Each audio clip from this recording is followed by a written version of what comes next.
Hello, Mark. My name is Vanessa, and my Chinese name is Pan Yanting. I'm a freshman major in English, and my school number is S0641026. And today I'm going to record the speech, The Brain-Changing Benefits of Exercise, by Wendy Suzuki. What if I told you there was something that you can do right now that will have an immediate positive benefit for your brain, including your mood and your focus?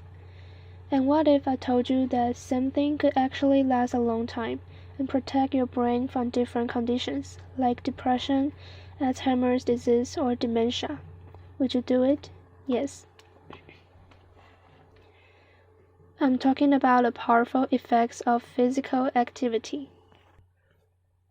Simply moving your body has immediate, long-lasting, and protective benefits for your brain, and that can last for the rest of your life.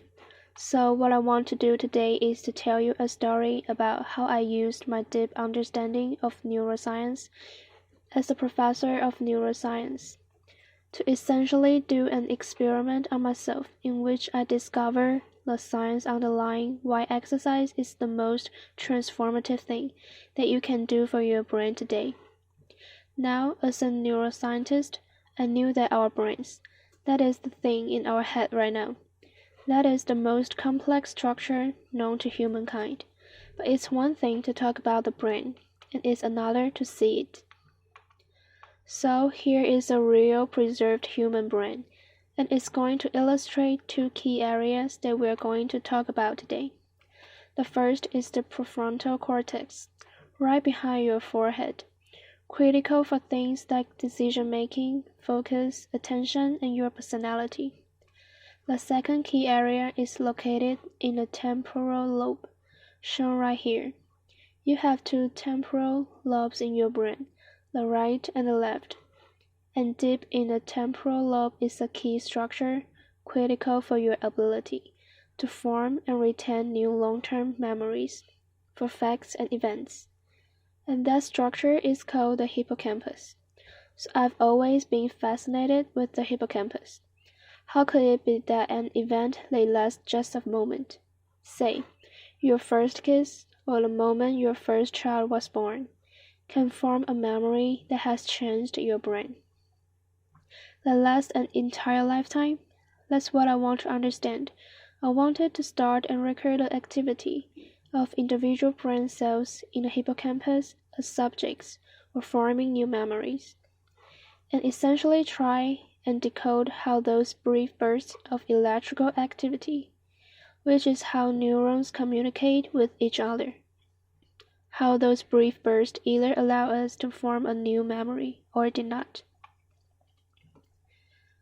But a few years ago, I did something very unusual in science. As a full professor of neuroscience, I decided to completely switch my research program because I encountered something that was so amazing, with the potential to change so many lives that I had studied it. I discovered and I experienced the brain-changing effects of exercise, and I did it in a completely inadvertent way. I was actually at the height of all the memory work that I was doing. Data was pouring in. I was becoming known in my field for all of this memory work, and it should have been going great. It was, scientifically, but when I stuck my head out of my lab door, I noticed something. I had no social life. I spent too much time listening to those brain cells in the dark room, by myself. Laughter. I didn't move my body at all. I had gained 25 pounds, and actually, it took me many years to realize it. I was actually miserable, and I shouldn't be miserable, and I went on a river rafting trip by myself, because I had no social life, and I came back. Laughter. Thinking, oh my God, I was the weakest person on the trip, and I came back with a mission. I said, I'm never going to feel like the weakest person on the river rafting trip again. And that's what made me go to the gym. And I focused my type A personality on going to all the exercise classes at the gym. I tried everything. I went to kickbox, dance, yoga, step class, and at first it was really hard.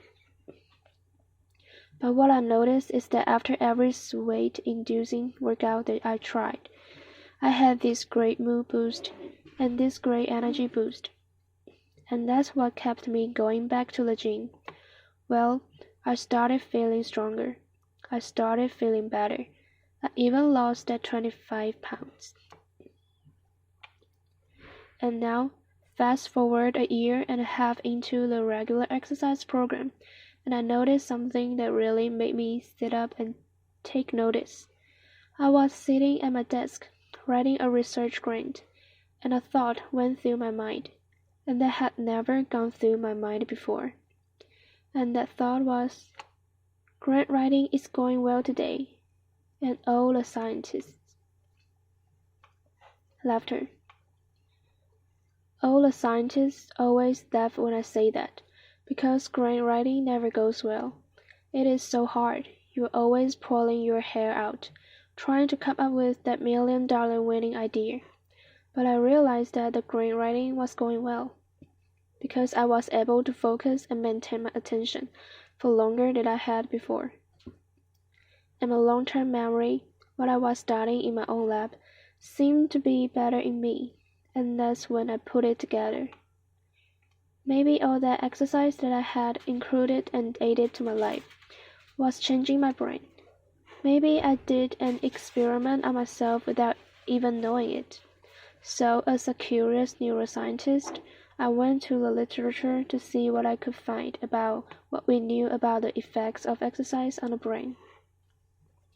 And what I found was an exciting and growing literature that was essentially showing everything that I noticed in myself. Better mood, better energy, better memory, better attention. And the more I learned, the more I realized how powerful exercise was, which eventually led me to the big decision to completely shift my research focus.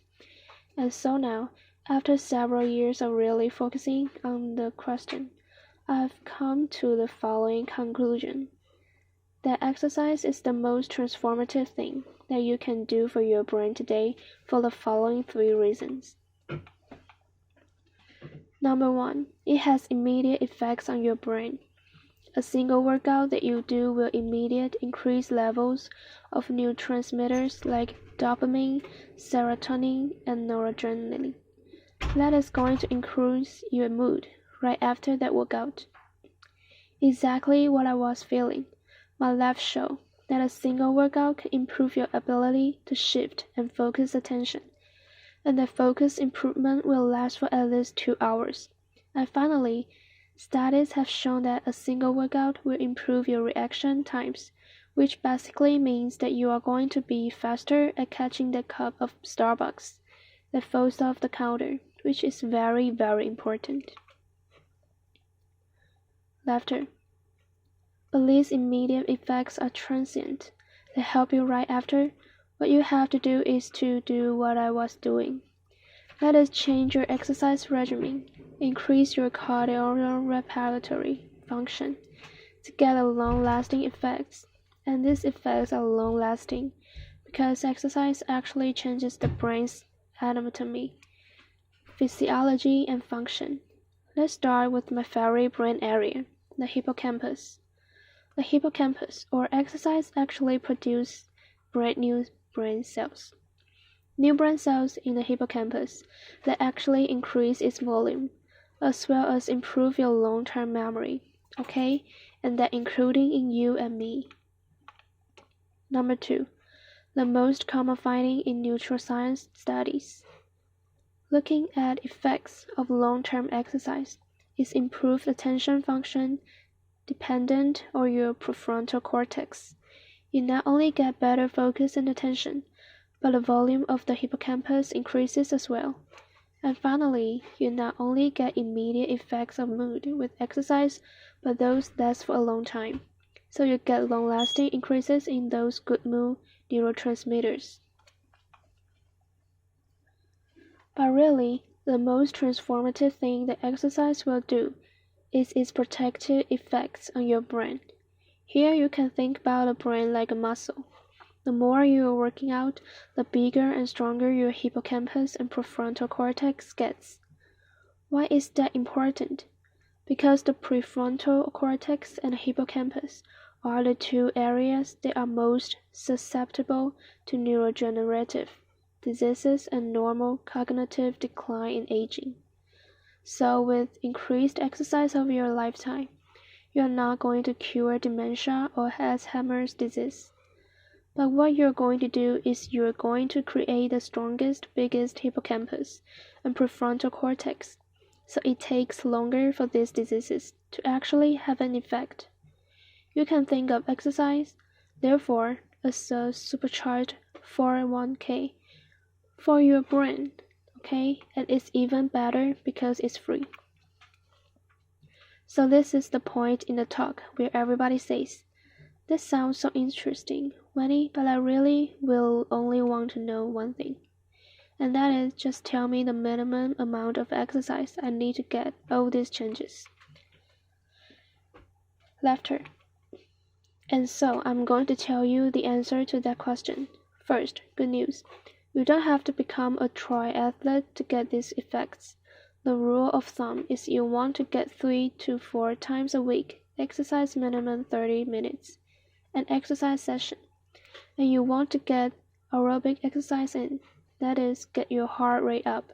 And the good news is you don't have to go to the gym to get a very expensive gym membership. Add an extra walk around the block in your power walk. You see stairs, take stairs, and power vacuum can be as good as the aerobics class that you are going to take at the gym. So I've gone from memory pioneer to exercise explorer, from going into the innermost workings of the brain to trying to understand how exercise can improve our brain function. And my goal in my lab right now is to go beyond that rule of thumb that I just gave you. 3 to 4 times a week, 30 minutes. I want to understand the optimum exercise prescription for you, at your age, at your fitness level, for your genetic background, to maximize the effects of exercise today, and also to improve your brain and protect your brain the best for the rest of your life. But it's one thing to talk about exercise, it's another to do it. So I'm going to invoke my power as a certified exercise instructor to ask you all to stand up. Laughter. We are going to do just 1 minute of exercise. It's call and response. Just do what I do, say what I say, and make sure you don't punch your neighbor, okay? Music. Upbeat music. 5, 6, 7, 8. It's right, left, left. And I say, I am strong now. Let's hear you. Audience, I'm strong now. Wendy, Suzuki. Ladies, I'm Wonder Woman strong. Let's hear you. Audience, I'm Wonder Woman strong. Wendy, Suzuki. New move, uppercut, right and left. I'm inspired now, you say it. Audience, I'm inspired now. Wendy, Suzuki. Last move. Pull it down, right and left, right and left. I say, I'm on fire now, you say it. Audience, I'm on fire now. Wendy, Suzuki. And done, okay, good job. Applause. Thank you. I want to leave you with one last thought, and that is bring exercise in your life will not only give you a happier, more protective life today, but it will protect your brain from incurable diseases. And in this way, it will change the trajectory of your life for the better. Thank you very much. Applause. Thank you. Applause. Thank you, Mark.